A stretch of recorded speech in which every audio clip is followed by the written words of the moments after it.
This is CGTN, China Global Television Network.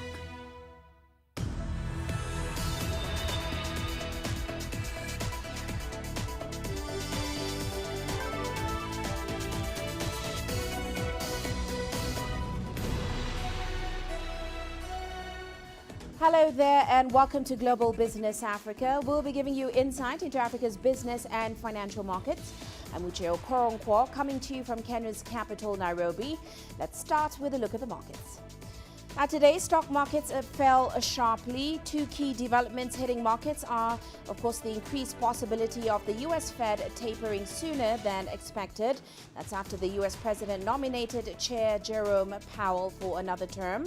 Also, rising COVID-19 cases are forcing movement curbs in Europe, which is weighing on risky assets as, of course, investors are losing hope for a quicker recovery in consumption and growth worldwide. Now, MSCI's index of emerging market stocks extended losses today to a fifth straight session. It was down 0.7% on the day. On the continent, Egypt's blue chip index, the EGX 30, edged up slightly as real estate investor TMG and investment bank EFG Hermes climbed 2.5% and 1.6% respectively. However, those gains were capped by an 0.6% fall in the country's largest lender, Commercial International Bank of Egypt. Now, also coming up on the show today,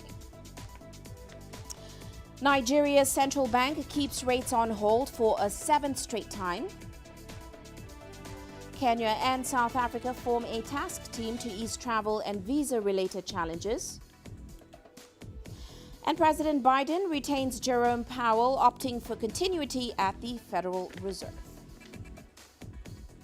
Well, let's start off the show today in Nigeria. The Monetary Policy Committee of the Central Bank has voted to retain the monetary policy rate, which of course measures interest rates, at 11.5%. The decision to keep rates steady was unanimously supported by members of the committee, that is according to the Apex Bank's governor, Godwin Emefiele. Now, the overall outlook of the Nigerian economy, according to the MPC, indicates a continuous rebound in economic growth, which of course is supported by monetary and fiscal policies and stability in the price of crude oil. Now, Nigeria's economy grew just over 4% in the third quarter, its fourth consecutive quarterly rise. The central bank now expects inflation to continue to ease towards the end of this year. Well, let's get the details of that meeting. We're joined now by Deji Bademosi. He joins us in Lagos. Deji, always good to have you with us on the show. Now, of course, since September's MPC meeting, we've seen Nigeria's macroeconomic picture pretty much improving. However, we have seen continued inflationary pressures globally, and that has pushed central banks across the developing world, especially here in Africa, towards rate hikes, as for example, Ghana and South Africa. So was today's decision then expected?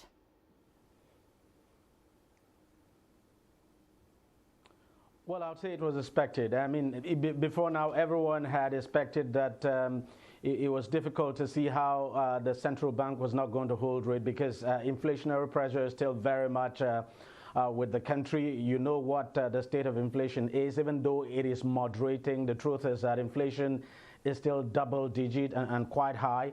And apart from that, the country is still at the recovery phase from the pandemic, even though good news, the last GDP figure, 4.03%, no doubt very good, but the truth is that the economy is still recovering.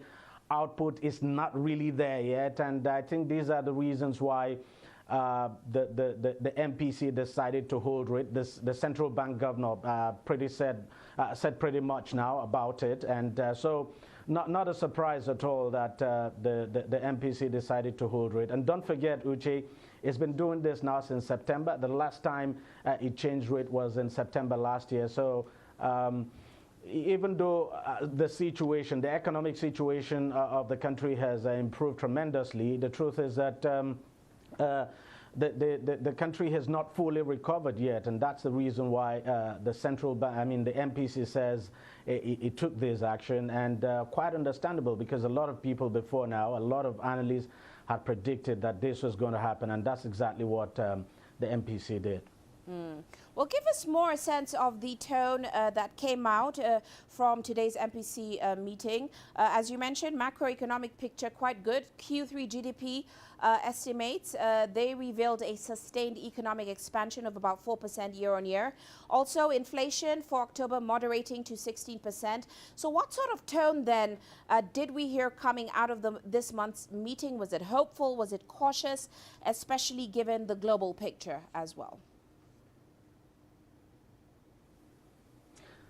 Well, Uche, I would say it was upbeat mixed with caution, so to speak. So cautious optimism, if you like. I mean, the CBN governor sounded that much.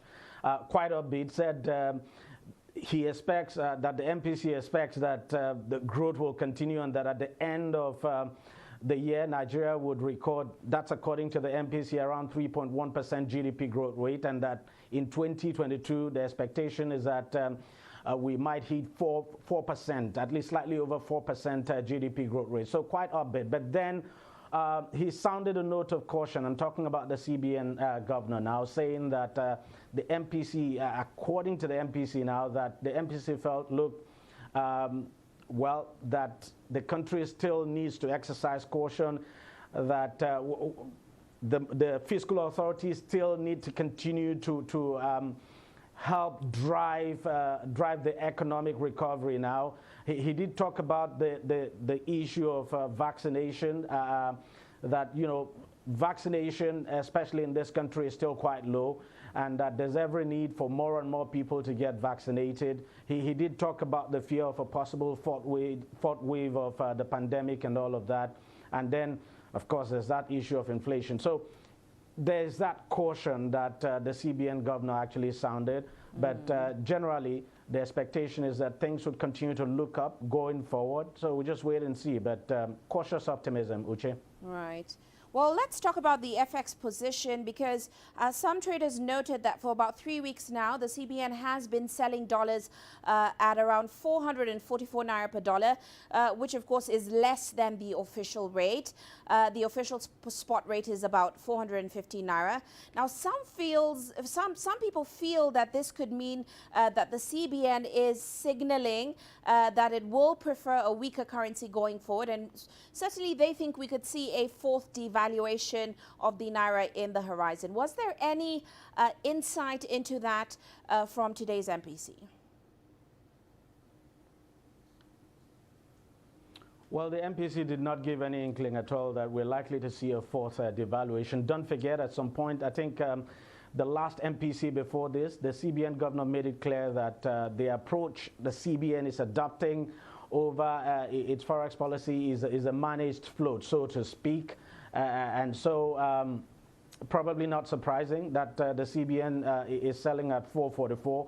But the truth is that the CBN governor, the MPC, did not give any inkling at all that we're likely going to see a fourth devaluation. And it's a possibility, but it's difficult to see at the moment, because as we speak today, the country has a very robust reserve, trending over $40 billion. And the price of oil is relatively stable and quite high. So we just have to wait and see. The only challenge you would say the country has at the moment is that it is not pumping as much oil as it should. So that's a challenge that the government hopes to address very quickly. And so no inkling at all that we're going to see a fourth devaluation. But then you just can't rule it out. Well, very quickly, Deji, before we let you go, let's talk quickly about the e-Naira. Of course, its launch seems to have been quite successful. It completed about 46 million Naira worth of transactions in less than 2 weeks of its launch. Were there any further details today on its progress and operation going forward? Well, the CBN governor did talk about it. He said even though it's early to talk about any form of achievement or do any form of appraisal of the e-Naira performance so far, he did say that so far what has actually they've actually recorded 560,000 downloads. Of that number, 490,000 consumers and 83,000 wallets, and they've done over 17,000 transactions now, amounting to over 60 million naira. So, you know, I mean, this is the e-naira has been on now for about a month. No doubt it is quite early, but the CBN governor sounded very optimistic that going forward things are going to improve, that they'll continue to open the system up, and that the anticipation is that transaction on the platform will grow, and that the whole platform will grow bigger than what we see at the moment. So according to him, looking at the horizon, things look very bright, and so they're pretty optimistic that the e-naira will definitely work out fine at the end of the day and contribute enormously to the country's GDP. Uche? Well, Deji, always great to have your insights. That, of course, is Deji Ibadmus joining us there in Lagos. Well, let's move on now. The president of the Democratic Republic of Congo has ordered a ban on the issuance and the trading of mining permits. That's until the country's mining registry has been audited. Now, President Felix Tshisekedi says the move will help tackle fraud and increase the government's tax revenue from the mining sector. Here's CGTN's Chris Ochamringa with more from Kinshasa. The DRC president ordered the ban on the illegal exploitation of minerals during a meeting for the Council of Ministers in the capital, Kinshasa. The ban comes 2 months after Congolese authorities accused some foreign investors of illegally mining gold in the east of the country. President Tshisekedi said he wants to end the squandering of the country's minerals by foreigners and unnamed political actors. The DRC is endowed with vast mineral and forest resources. The country is Africa's top producer of copper, but more than 70% of its population lives in poverty. High levels of corruption and an ongoing conflict in the country's east have made the government lose out on tax revenue. Armed groups in eastern DRC have been engaged in the illegal exploitation of the country's natural resources for over 2 decades. In May this year, the government declared a state of siege in the mineral-rich provinces of Ituri and North Kivu in an attempt to stop attacks against civilians and the illegal mineral trade. But the killings and the illegal exploitation of minerals has continued. Chris Ochamringa, CGTN, Kinshasa, Democratic Republic of Congo. Meanwhile, the International Monetary Fund expects Zimbabwe's economy to grow by 6% this year, owing to a bumper harvest during the last agricultural season. Now, the Bretton Woods institution is, however, warning that the growth can only be sustained by structural reforms, which are aimed at stabilizing its local currency. After 2 years of successive contraction, things are looking up again for Zimbabwe's economy. A good rainy season in 2020 has been the catalyst for the rebound, which has some market watchers concurring with the International Monetary Fund's positive growth projections. The Zimbabwean economy is largely agrarian, so 60% of the raw materials that are used in the manufacturing sector emanate from the agric sector. So if you have got a bumper harvest, especially for strategic crops such as maize, wheat and soya, then it does also tends to lead to an improvement in capacity utilization for the industry. Manufacturing contribution to GDP rose to 18% in 2021, a boon for formal enterprises that are trying to claw back market share from the expanding informal sector. This is where the bulk of economic activity is now taking place. However, information about the volume of business and transactions that are done here is hard to come by, and if available, not entirely reliable. That has cast some doubts over the accuracy of the upbeat outlook, especially as some here have seen business waning. Our sales are much lower compared to previous years, and I don't think it has anything to do with COVID-19 because the restrictions were lifted some time ago. I think it's just an issue of people not having as much money to spend. The challenges are indicative of headwinds still facing the economy despite its recent improvement. You look at the massive dollarization that has happened now. The US dollar is now the de facto currency, even if we are not a formally a dollarized economy. Then you also have concerns when it comes to the auction rate. A lot of traders now in the market largely rely on the parallel market in terms of pricing their goods. So it means inflation is going to be driven by parallel market, movements. The IMF has urged Zimbabwe to implement structural reforms that will defend the local currency and sustain growth.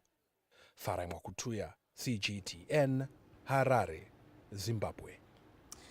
And moving on now, Heineken, the Dutch beer giant, has made an offer to buy South Africa's Distell for $2.5 billion. Now, the deal will include a takeover of Namibia breweries. Here's Sumitra Naidu with the details.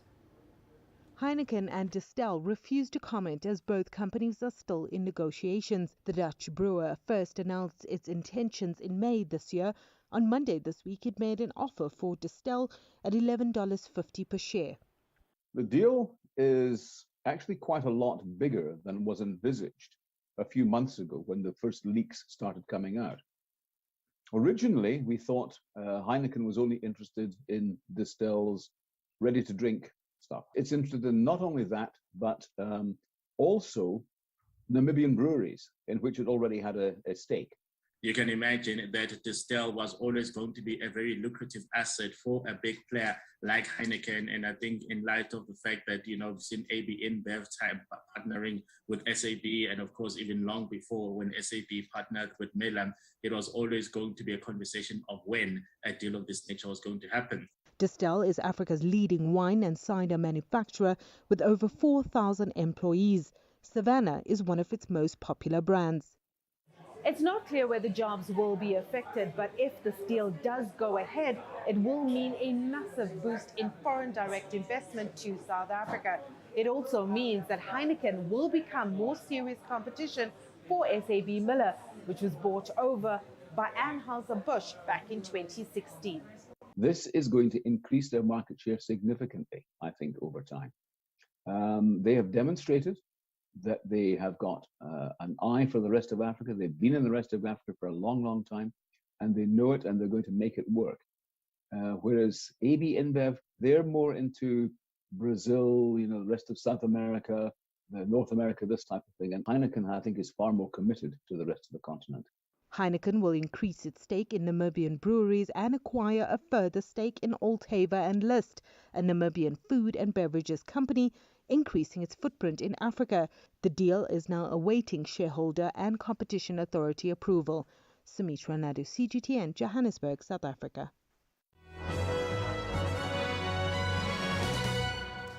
And let's now take a look at some other corporate headlines today. France's Total Energies and Italy's Eni say they are ready to invest billions of dollars in Libya as the OPEC nation emerges from a decade of conflict and civil war.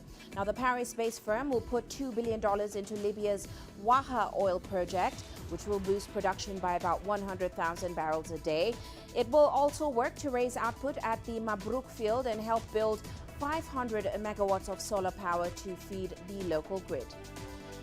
Meanwhile, Sandy, which is a Kenyan tech logistics startup, has set up a state-of-the-art fulfillment center with multiple picking locations across Nairobi that will serve as Sandy's nerve center.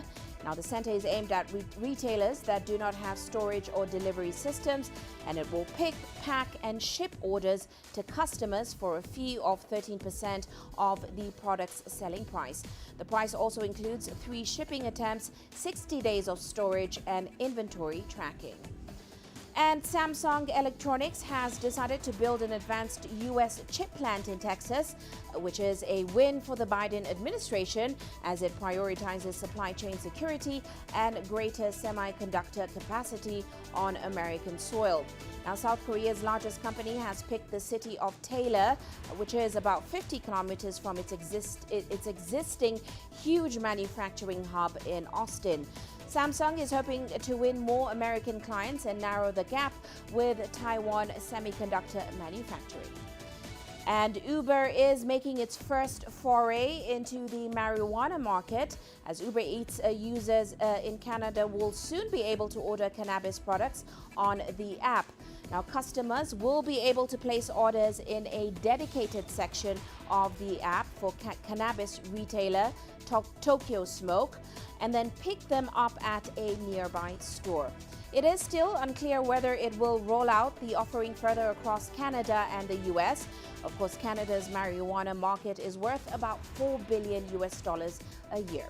And that is a look at our corporate headlines. And let's now head into a short break, still coming up on the show.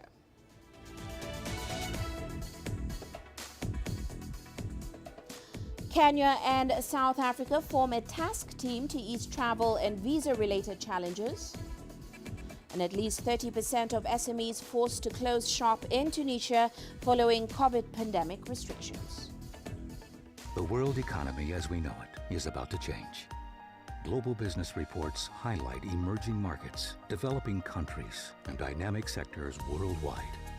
We feature top analysts and newsmakers to provide perspectives on every facet of business. From an on-the-ground perspective, we provide you with balanced and objective assessments.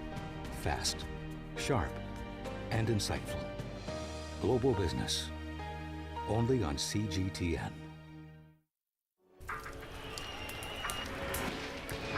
So this is it. I'm just about to be shot. The tents here, bottles are being thrown. As they do so, there are about 3 critical bridges here in Malawi. That's one of them. We're going to cross that bridge. As you can see behind me, police forces who are replying with gas. Gas just came in. Tear gas, so it's all begun now. Divisions leading the charge into West Mosul have brought us here. Just got to be careful here with some gunshots. This is where most of the fighting has been concentrated. This is the front line now after 9 days of fighting. We're about 2 to 3 kilometers from the front clear line. View of this front line position.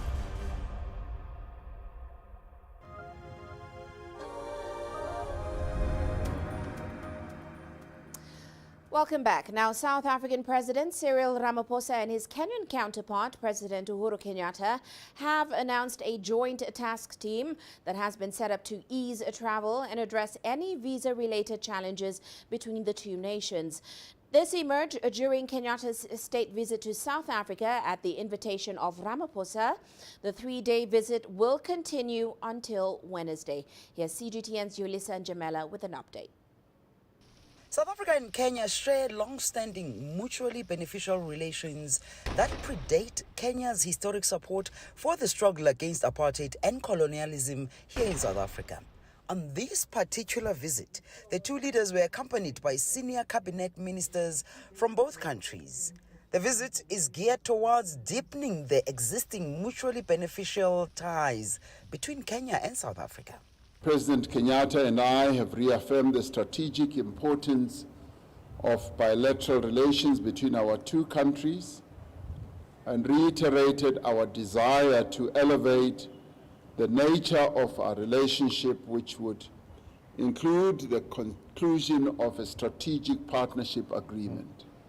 They also explored new areas to deepen the fraternal ties between Nairobi and Pretoria.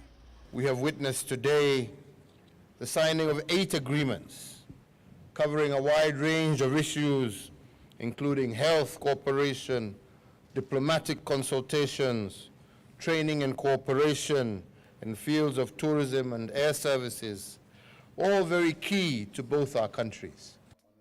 During their meeting, the two leaders also shared perspectives on various issues of mutual importance, such as continental and international developments. Presidents Ramaphosa and Kenyatta also acknowledged the signing of the strategic partnership framework between South African Airways and Kenyan Airways. While acknowledging that partnership, the two leaders also reflected on how trade between the two nations need to be more balanced. South Africa exports billions of US dollars worth of goods to Kenya. This is against imports worth only millions of US dollars from Kenya. We therefore welcome the announcement that South African Airways and Kenya Airways have agreed on a strategic partnership framework towards the creation of a pan-African airline group that draws on the capabilities and the advantages of our two nations. We will be working together to identify Kenyan export products for which there are great growth opportunities in South Africa. We're also committed to investing more in each other's economies. What I am particularly happy about is the level of commitment at the highest level possible that we have seen today in terms of reversing that situation and to have a much more balanced situation prevail in terms of trade between our two countries. A much more balanced and increase in terms of volume, in terms of volume of goods, but also in terms of the amount of actual transactions that are actually done between our two countries. President Kenyatta has other engagements while here. President Kenyatta's program includes a visit to Transnet Engineering, a visit that will allow South Africa an opportunity to showcase its capabilities in supply and maintenance of rail-related technology. Yolisa Njamela for CGTN in Pretoria, South Africa. Meanwhile, Kenya's flour and fresh producers are struggling to export their products to other countries due to limited flights and cargo capacity. Many of them say they fear they could be forced to throw away about half of their produce due to logistical challenges. Here's CGTN's Daniel Arap-Moy with the latest. Cod flour farmers in Kenya are worried that their produce will rot due to logistical challenges. Farmers are complaining about the lack of capacity and expensive air freight charges that have exposed them to losses. It's a global problem, but with a domestic angle. And that is what we are saying, that we need a local solution. Other countries are also grappling with this. It's not just us. So we as a country and as a major exporter of cod flours, we need to find a solution for our own business, because for us to remain competitive, we have to make sure that we are servicing the orders. Cod flour farmers are currently falling short of 1,500 tons weekly due to lack of cargo space. Of the 5,000 tons harvested every week, only 3,500 tons are exported. At the moment, almost 25% of what the growers of cod flours are harvesting cannot be exported. Airlines are finding better business with fruits and veg, especially veg, because they are not as fluffy as flowers. Flour exporters in the country are facing the problem at the worst of times, being the peak season for the sector with huge demands in Europe and Asia. The situation has hit small-scale exporters hardest. With high freight charges, exporters will need to transport in high volumes to make good profits. The horticulture sector is one of Kenya's biggest foreign exchange earners. Daniel Arap-Moy, CGTN, Nairobi, Kenya. Now, 13% of foreign invested enterprises in Tunisia have shut down due to the COVID-19 pandemic. That is according to data released by the Confederation of Tunisian Citizen Enterprises, which of course has conducted an annual survey of the small and medium-sized enterprises in the country. But as CGTN's Anand Shaushi now reports, authorities in the North African nation are hopeful that the situation will improve in 2022.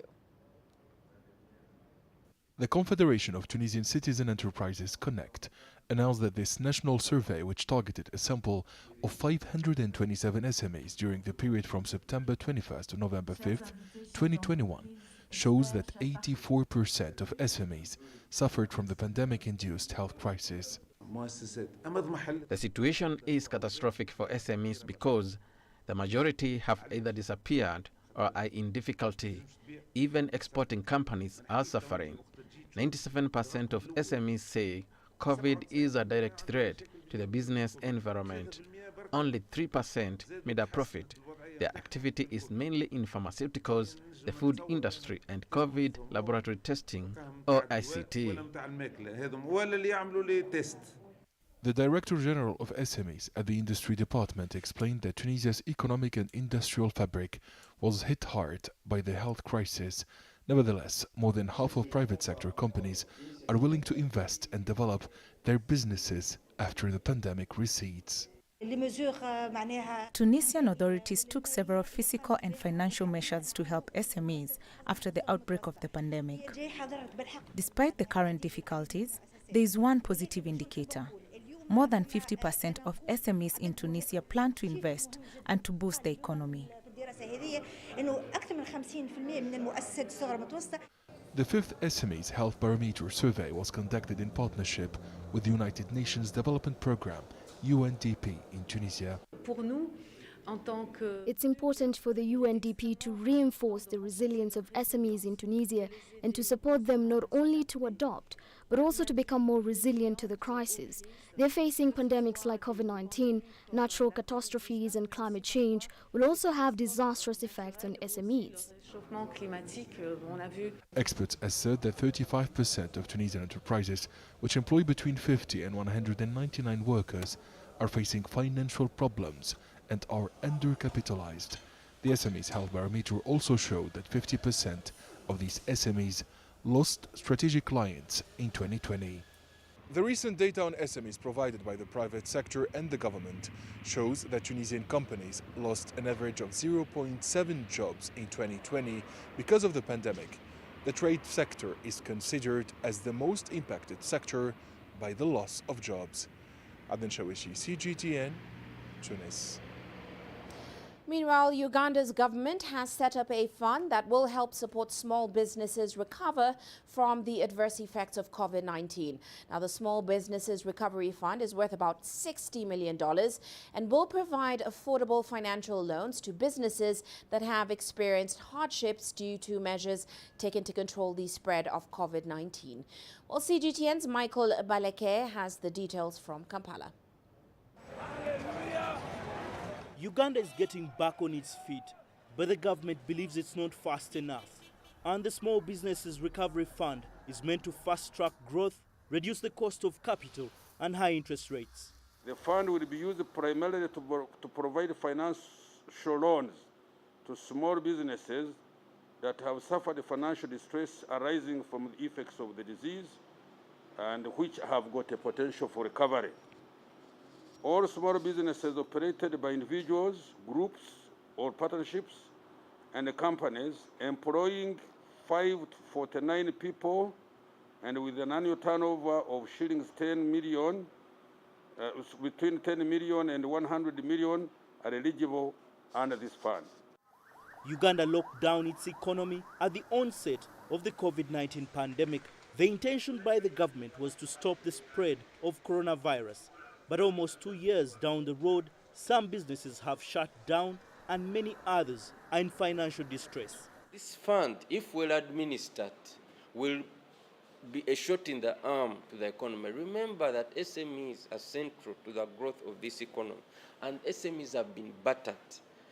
Now the economy is being reopened. If they can access much needed capital and the banks don't make it extraordinarily difficult for them to access this money, then the economy will recover faster. The recovery fund will be supervised and administered by the Bank of Uganda. The government says the interest charged on the loans should not exceed 10% per annum. The announcement of this Small Businesses Recovery Fund comes days after Parliament in Uganda passed a supplementary budget of more than $1 billion to stimulate the economy, which has been hit by the COVID-19 pandemic. Some of this money will go towards security-related interventions following the recent bomb threats on the country. However, there is a worry that some small businesses may find it difficult to access the money allocated to the SME fund. Would have loved if it had been made more explicit, issues of collateral, because as it is, this has been left to the discretion of the participating financial institutions, knowing that the lack of collateral is a key hindrance for borrowers, especially small businesses. The Small Businesses Recovery Fund will be accessed only once, and loans to eligible borrowers will be extended to a minimum period of 6 months and a maximum period of 4 years. Michael Baleke, CGTN, Kampala, Uganda. Now, South Sudan's government says that it is committed to reforms proposed by the International Monetary Fund to try and stabilize its economy. The Washington-based lender wants to see more transparency in the government's financial transactions in return for more support. Here's CGTN's Patrick Oyet reporting from Juba. South Sudan's economy depends on oil to fund 98% of its budget, but floods like these have impacted production and government coffers, and high-ranking officials claim the country is broke. Over the years, South Sudan has turned to the International Monetary Fund for help. The lender injected more than $500 million, which has helped the central bank to bring the value of the pound on the parallel market closer to the official rate. Unification of the exchange rate market, very important for facilitating export promotion and further industrialization in the country, and also promoting transparency in the use of government resources. We think are going to be very important going forward. Every month, South Sudan's government earns money from the sale of crude oil, but just how much it receives is not revealed to the public. The government now promises to embark on reforms that will promote transparency. And we are also going to improve on management of our cash. We are going to improve also the collection of our revenue and to minimize little gaps which are there and small and any kind of corruption. South Sudan's President Salva Kiir has appointed and sacked 3 finance ministers in the past 2 years while trying to find a lasting solution to the country's economic crisis. President Kiir says some of his former finance ministers were not transparent in their financial dealings and even kept him in the dark despite being the head of state and government. Many Juba residents are urging the country's finance ministry and the central bank to do more to improve the economy. The government is not paying salaries of civil servants regularly. When civil servants are not paid, there's no market for our products because our clients are civil servants. 6 years of civil war have also had their impact. Businesses have been forced to close and people are without work.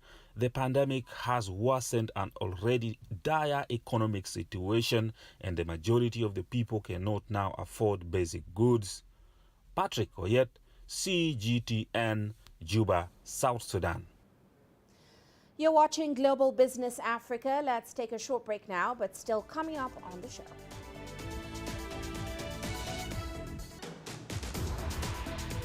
President Biden retains Jerome Powell, opting for continuity at the U.S. Fed. And India and the U.S. relaunch a policy forum after 4 years of unease. Change is on the horizon. Through the shifting of time, Africa's emerging tech landscape is creating new channels. There's a hunger for local African content globally. Shaped by innovation, carved out by a new generation of digital entrepreneurs, sculpted by a mobile revolution, and trickling down to the most remote corners of the continent. TechSpot is seeking out the new concepts in technology, disrupting Africa's traditional sectors.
business in Africa is at a crossroads.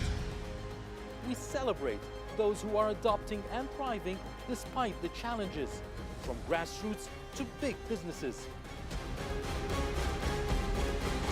Global Business takes you along for the ride as we track the making of a giant. Only on CGTN.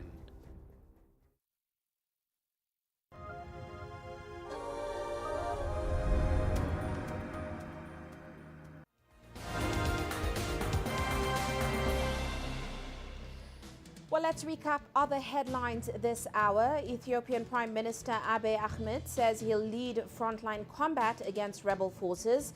The announcement comes as the Tigray People's Liberation Front, or the TPLF, rebel group, gained ground in its advance towards the capital Addis Ababa.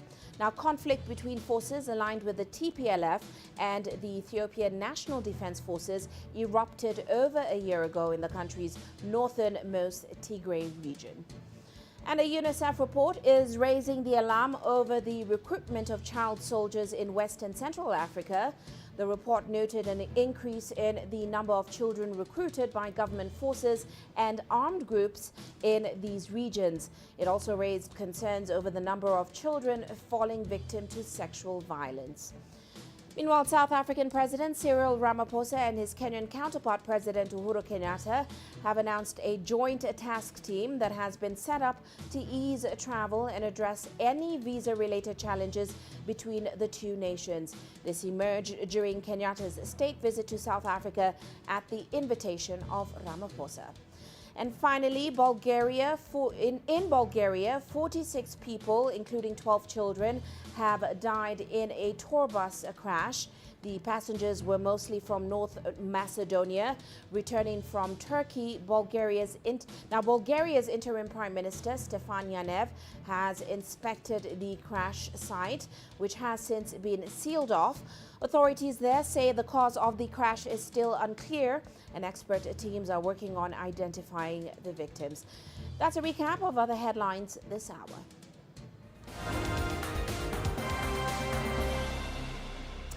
And now to some international news. To the United States, where the U.S. President Biden has renominated Jerome Powell to lead the Federal Reserve on Tuesday. Now, Biden also nominated Fed board member Lyle Brainard as the vice chair. The White House says that the two officials are expected to shift the focus of monetary policy to job growth, and controlling inflation risks will still be another top priority for the central bank. The dollar hit a new peak since early 2017 against the yen after the announcement. Meanwhile, top trade negotiators from India and the United States are holding their second day of talks in New Delhi.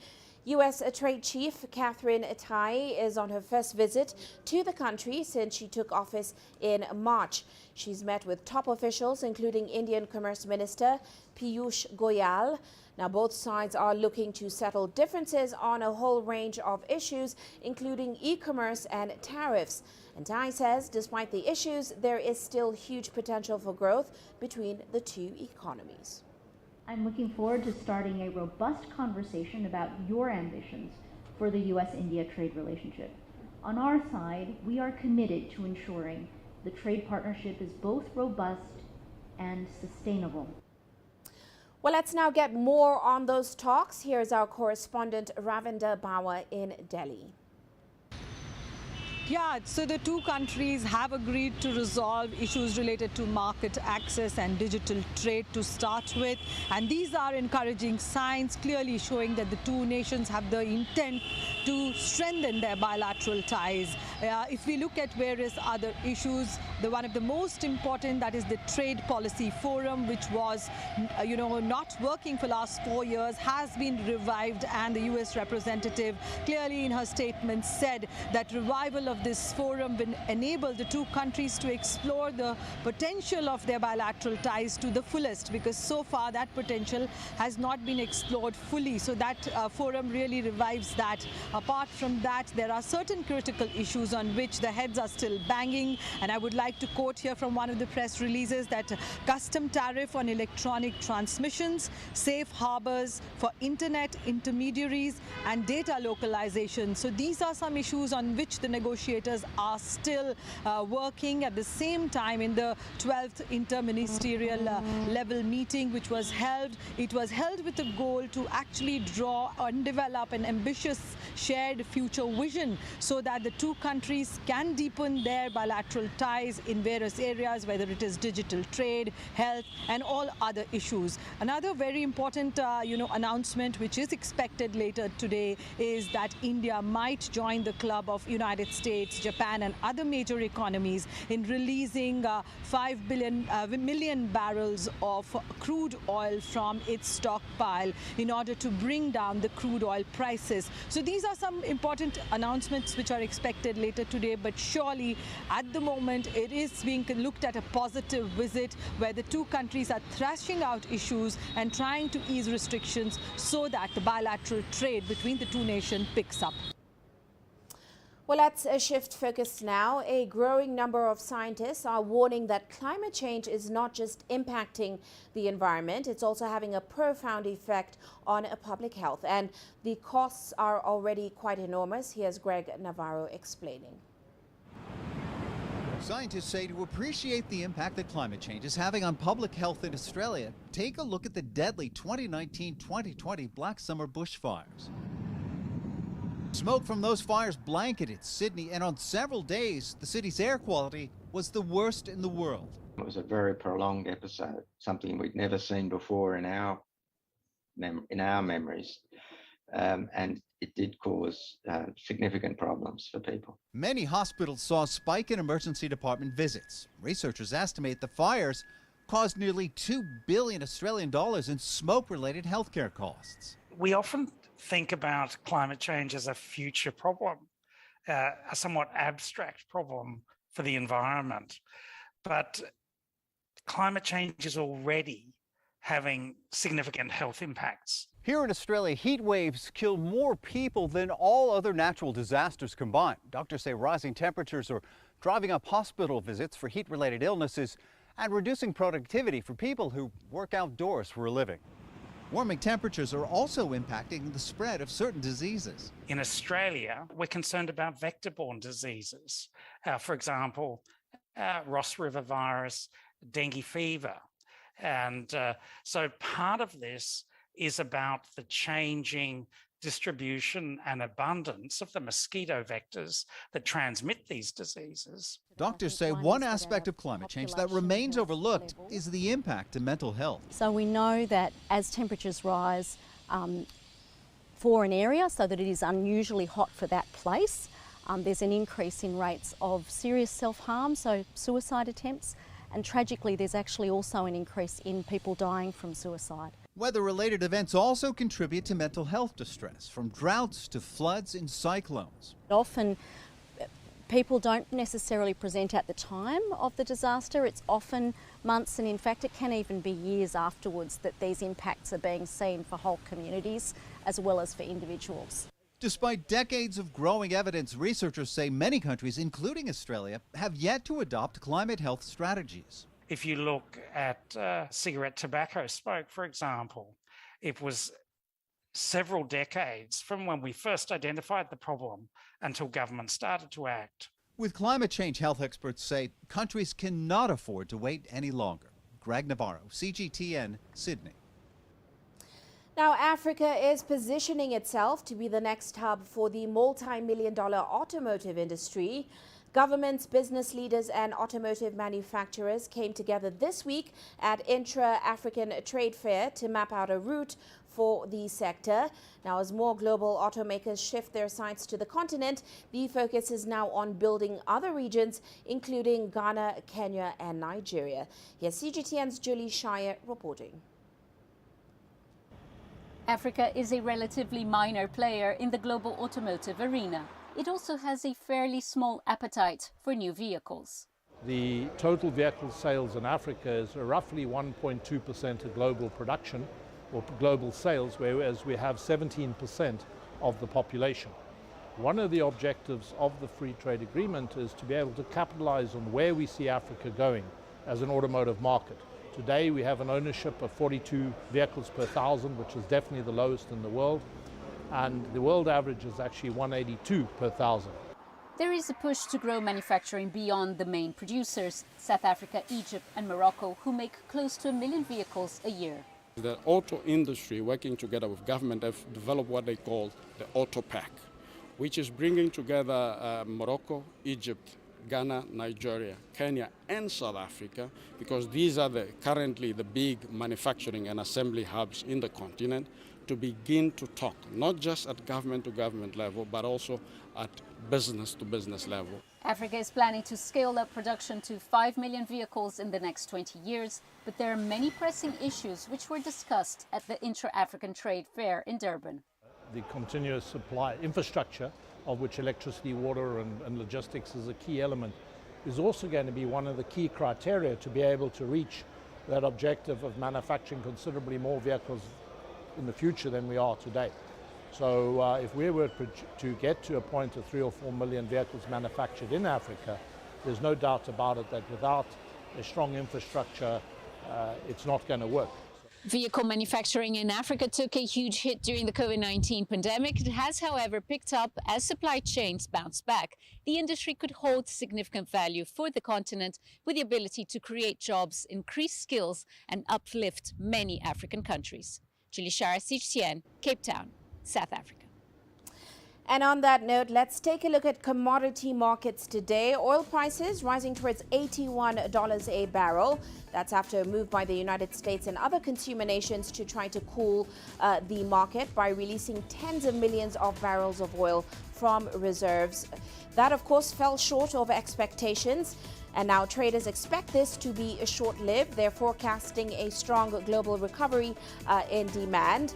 Gold prices, on the other hand, inching higher today, but they held close to a more than 2-week low. It was impacted by a rising dollar as investors bet on quicker interest rate increases going forward, of course, after U.S. President Joe Biden backed Jerome Powell for a second term as U.S. Fed chair. Well, let's now take a short break. Still to come.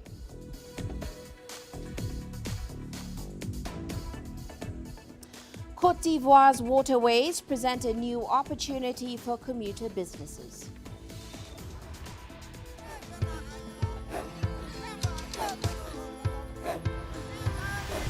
Africa is a continent of diversity, with varied climates and enchanting geography, and a people so distinct, but with a shared enduring spirit. We are at the heart of the continent to bring you the untold stories. Let's have a look. We celebrate Africa as it shapes its own destiny.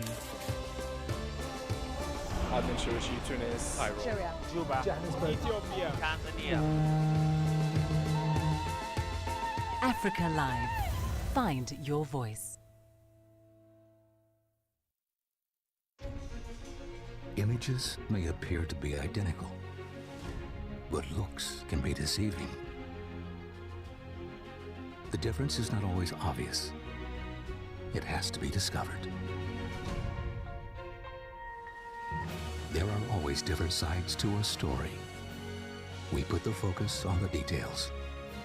To see more, to understand better. CGTN. See the difference. You don't find the stories of North Africa by sitting on the sidelines.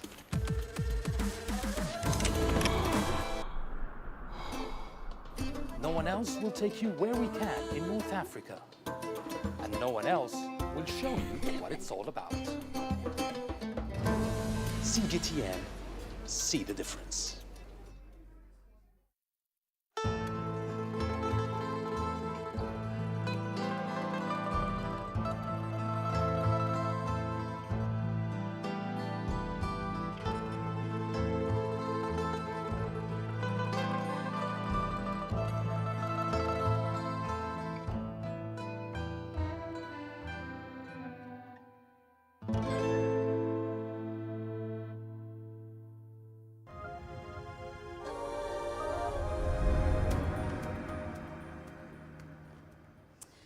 commuters in Côte d'Ivoire's bustling commercial capital of Abidjan are now swapping congested roads for the open waterways.